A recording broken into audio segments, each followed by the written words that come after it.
कहानी शुरू होती है एक छोटे से गांव से जिसका नाम था सूरजपुर। सूरजपुर के चारों ओर घने जंगल फैले हुए थे, जहां सूरज की किरणें भी मुश्किल से पहुंच पाती थीं। इस गांव में एक रहस्यमयी बात हमेशा चर्चा का विषय रहती थी। लोग कहते थे कि रात होते ही एक चुड़ैल हवा में उड़ती हुई गांव के ऊपर से गुजरती है।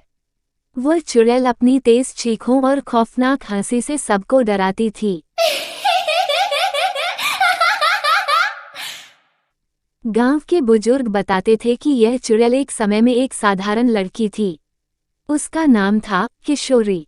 किशोरी बेहद खूबसूरत थी, लेकिन उसका दिल दुख और क्रोध से भरा हुआ था। कहते हैं कि उसे बचपन में उसके अपने ही परिवार ने काली जादूगरनी के हवाले कर दिया था। जादूगरनी ने किशोरी को अपने शिष्य के रूप में पाला और उसे काले जादू की ताकतें दीं। लेकिन इसके बदले में किशोरी को अपनी आत्मा को त्यागना पड़ा। किशोरी के पास ऐसी ताकतें थीं जो इंसानों की सोच से परे थीं।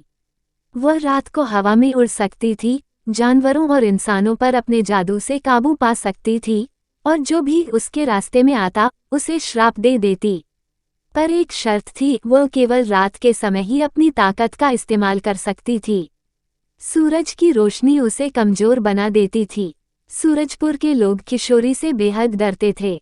रात होते ही गांव के लोग अपने दरवाजे और खिड़कियां बंद कर लेते थे। बच्चे बाहर खेलने से मना कर दिए जाते थे और मवेशियों को सुरक्षित जगह पर बांध दिया जाता था। लोग कहते थे कि अगर कोई गलती से भी रात में बाहर निकल जाए और किशोरी की नज़रों में आ जाए, तो वह उसे हमेशा के लिए गायब कर देती थी। गांव के इस डर के बीच एक नौजवान युवक शिवम सूरजपुर में रहने आया। शिवम एक साधारण किसान था, लेकिन उसमें साहस की कोई कमी नहीं थी। वह चुड़ैल की कहानियों को अंधविश्वास मानता था और गांव वालों को भी समझाने की कोशिश करता था कि डरने की जरूरत नहीं है। लेकिन एक दिन शिवम ने खुद उस चुड़ैल को देखा।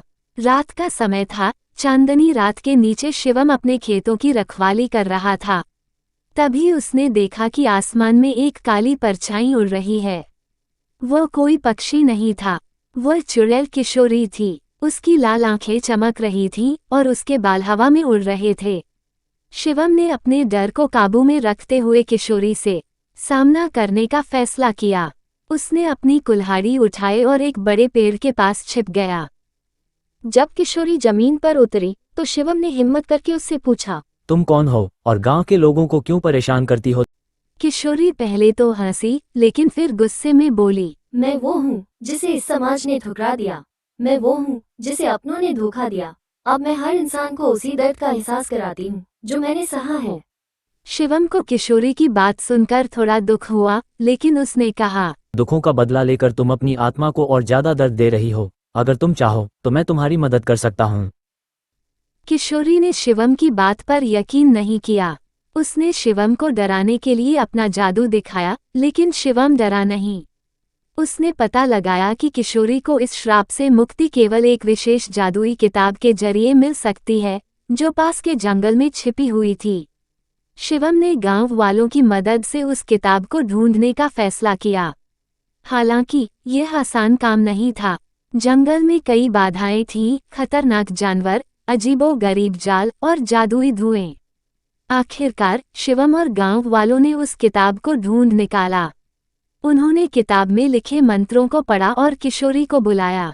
किशोरी पहले तो गुस्से में थी, लेकिन जब शिवम ने उसे भरोसा दिलाया कि वो उसका भला चाहता है, तो उसने अपना गुस्सा छोड़ दिया। जैसे ही मंत्र पढ़ा गया, किशोरी की आत्मा हल्की होने लगी। उसका काला जादू खत्म हो गया और वह एक साधारण इंसान बन गई। सूरजपुर के लोग अब उसे अपने गांव में रहने देने को तैयार हो गए। किशोरी ने अर्जुन और गांव वालों का धन्यवाद किया। उसने अब अपने जीवन को दूसरों की मदद करने के लिए समर्पित कर दिया। सूरजपुर में फिर कभी कोई डर का साया नहीं छाया। ये कहानी हमें सिखाती है कि नफरत और बदले की भावना इंसान को कभी शांति नहीं दे सकती। सच्चा सुख केवल दूसरों की मदद और माफ करने में है।